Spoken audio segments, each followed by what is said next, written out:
Hi viewers, welcome to our channel. இன்றைக்கி நம்ம சேனலில் என்ன ரெசிபி பார்க்க போகிறோன்னா, சூப்பரான ஒரு ரசங்க. நல்ல இந்த குளிர் மழைக்கு அருமையாக ஒரு தொண்டைக்கு இதமாக ரொம்ப ஹெல்த்தியான ஒரு ரசம். வெயிட் லாஸ் ரெசிபியும் கூட. கொள்ளு ரசம் இதாங்க இன்றைக்கி வைக்க போகிறோம். சூப்பரான இந்த ரெசிபி எப்படி பண்ணுறதுன்னு பார்க்குறதுக்கு முன்னால் இப்போ தான் நம்ம சேனலை ஃபஸ்ட் டைம் பார்க்குறீங்கன்னா கண்டிப்பாக சப்ஸ்கிரைப் பண்ணிவிட்டு பாருங்கள். கூடவே பக்கத்தில் இருக்கிற பெல் ஐக்கானில் ஆல்ங்கிறத தட்டி விடுங்க. ஸோ நான் போடுற வீடியோ எல்லாமே உடனுக்குடனே நோட்டிஃபிகேஷனாக வந்துடும். வாங்க இந்த கொள்ளு ரசம் எப்படி பண்ணுறதுன்னு பார்க்கலாம். முதல்ல இதுக்கு மெஷரிங் கப்பில் 1/4 கப் அளவு கொள்ளு எடுத்து நல்லா வாஷ் பண்ணிவிட்டு நைட்டு ஃபுல்லாக ஊற வச்சுருக்கேன். 8 மணி நேரம் நல்லா கொள்ளு ஊறி இருக்குது. இப்போ இந்த கொள்ளு எடுத்து இதே தண்ணியில் குக்கரில் வச்சு ஒரு 7லிருந்து 8 விசில் வாங்கி எடுத்து வச்சுக்கலாம். நல்லா கொள்ளு ஊறுறதும் 8 மணி நேரம் ஊறணும், விசிலும் ஒரு 8 விசில் வரணும். பாருங்கள், நல்லா வெந்து வந்திருக்கு. இந்த அளவுக்கு கொள்ளை முதல்ல நல்லா 2-3 தடவை வாஷ் பண்ணிவிட்டு தண்ணி அளவை வச்சு ஊற விட்டுட்டு அதே தண்ணியில் குக்கரில் வைக்கணும். இது இப்படியே இருக்கட்டும். இப்போ ஒரு மிக்ஸி ஜாரில் 2 தக்காளியை கட் பண்ணி சேர்த்துக்கிறேன். இது கூடவே 1 டீஸ்பூன் அளவு மிளகு சேர்த்துக்கலாம். அடுத்ததாக 1 டீஸ்பூன் அளவு சீரகம் சேர்த்துக்கிறேன். இது கூட ஒரே ஒரு காஞ்ச மிளகாய் சேர்த்துட்டு ஒரு கொத்து கருவேப்பிலை சேர்த்துக்கலாம். இப்போ இது கூட நம்ம வேக வச்சோம் இல்லையா கொள்ளு, அதிலிருந்து ஒரு கரண்டி எடுத்து சேர்த்துக்கலாம். இது நல்ல பைண்டிங்காக தான். பாருங்கள், ஒரு கரண்டி அளவு சேர்த்துட்டு தண்ணி எதுவும் சேர்த்தாம நல்லா நைஸாக அரைச்சி எடுத்துக்கலாம். பாருங்கள், இந்த மாதிரி அரைச்சி எடுத்துக்கணும். தக்காளியில் இருக்கிற தண்ணியே போதும். இப்போ ரசம் வைக்கிற பாத்திரத்தில் ஒரு சின்ன நெல்லிக்காய் சைஸ் புளியை ஊற வச்சு அந்த தண்ணி கரைச்சி எடுத்து வச்சுருக்கேன், அதை சேர்த்துக்கிறேன். இப்போ இந்த புளி தண்ணியிலேயே நம்ம அரைச்சி வச்சோம் இல்லையா விழுது, அதை சேர்த்துக்கலாம். அடுப்பு இன்னும் பற்ற வைக்கல, இதெல்லாம் சேர்த்துட்டு அப்புறமா பற்ற வச்சுக்கலாம்.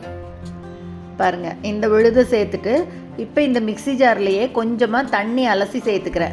அது இந்த கொள்ளு வேக வச்சோம் இல்லையா, அந்த தண்ணியவே சேர்த்துக்கலாம். இது கூட தண்ணியும் சேர்த்துட்டு இப்போ அடுப்பு பற்ற வச்சுக்கலாம். அடுப்பு பற்ற வச்ச அப்புறமா நல்லா இதை அப்படியே கரைச்சி விட்டுறலாம். புளி தண்ணியோடு சேர்த்து நல்லா அப்படி கரைக்கணும், கட்டி எதுவும் இருக்கக்கூடாது.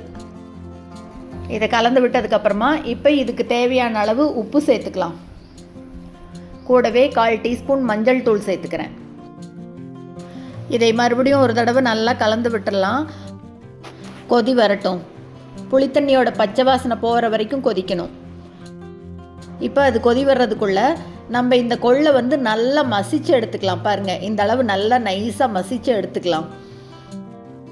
இப்போ அந்த மசிச்சு வச்ச கொள்ளோட தண்ணியை சேர்த்துக்கிறேன். கொஞ்சம் நல்லா தாராளமாகவே சேர்த்துக்கலாம். அந்த தண்ணியை தான் நம்ம இப்போ ரசத்தில் சேர்த்த போகிறோம். இது நல்லா கொதி வரட்டும். பச்சை வாசனை போகிற வரைக்கும் கொதிக்கட்டும். ஒரு 3லிருந்து 5 நிமிஷம் கொதிச்சதுன்னா சரியாக இருக்கும். பாருங்கள், நல்லா கொதி வந்ததுக்கப்புறமா இப்போ இந்த தண்ணியை சேர்த்துக்கலாம். மசிச்சு வச்ச கொள்ளில் சேர்த்தினோம் இல்லையா, அந்த தண்ணியை சேர்த்துக்கலாம். கொள்ளு சேர்த்த வேண்டாம், தண்ணியை மட்டும் சேர்த்தினா போதும்.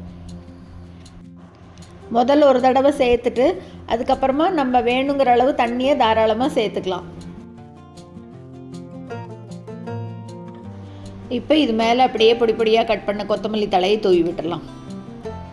இப்போ அடுப்பு மீடியம் ஃப்ளேம்லேயே இருக்கட்டும். ரசம் ரொம்ப கொதிக்க வேண்டாம், அப்படி பொங்கி வந்ததுன்னா போதும்.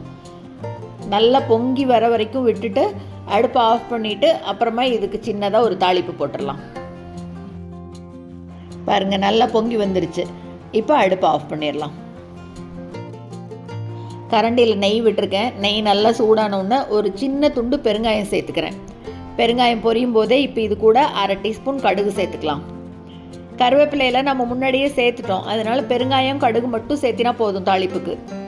இது மேலே எடுத்து அப்படி கொட்டிட வேண்டியது, அவ்வளோதாங்க. ரொம்பவே ஹெல்த்தியாக அருமையான கொள்ளு ரசம் சூப்பராக ரெடி ஆயிடுச்சுங்க. இது அப்படியே சூப் மாதிரி கூட குடிக்கலாம், அருமையாக இருக்கும். சூப்பரான இந்த ரெசிபியை நீங்களும் செஞ்சு பார்த்துட்டு மறக்காமல் கமெண்ட்டில் சொல்லுங்கள். இந்த வீடியோ உங்களுக்கு பிடிச்சிருந்ததுன்னா லைக் பண்ணுங்கள், ஷேர் பண்ணுங்கள், கமெண்ட் பண்ணுங்கள். மறக்காமல் நம்ம சேனலை சப்ஸ்கிரைப் பண்ணுங்கள். கூடவே பக்கத்தில் இருக்கிற பெல் பட்டனையும் தட்டி விடுங்க. ஸோ நான் போடுற வீடியோ எதுவுமே மிஸ் பண்ணாமல் பார்க்கலாம். தேங்க்ஸ் ஃபார் வாட்சிங்.